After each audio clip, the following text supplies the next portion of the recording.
setting out the government's latest plan to overhaul the immigration system. The Home Secretary today spelling out proposed changes on the route to settled status, telling the House that for her, ignoring the rising nationalism in the country isn't an option. Those who look like me do not have that luxury. Our lives and the lives of our families are more dangerous in a country that turns inwards. Under the proposals, skilled workers would have to wait 10 years to achieve indefinite leave to remain rather than the current 5. So-called low-skilled workers would go from a 5 to a 15-year wait. To achieve settled status, all applicants would need a clean criminal record, 3 years of national insurance contributions, English language at A-level standard, and no debt to the NHS or the Home Office. The proposals wouldn't impact those with existing settled status, but those who came in on the so-called Boris wave, where visa requirements were reduced to fill jobs in the health and care sector, contributing to the arrival of 2.6 million people since 2021.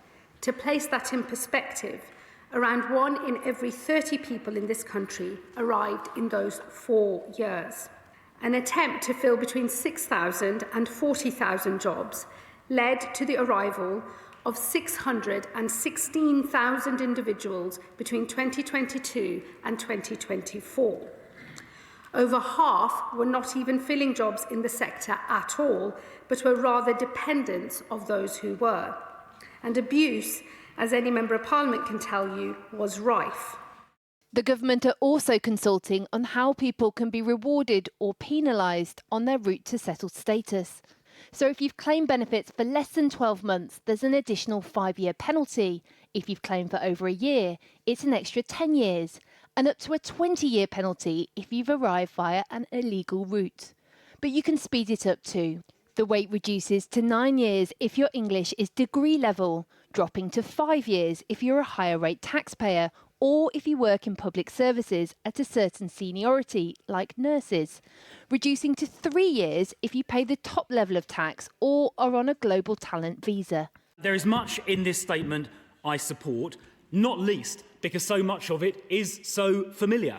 The opposition had little to oppose in the plans, suggesting they're reheated Conservative ideas. The Labour Party inexplicably voted against those measures here just a few months ago, and now they've adopted them.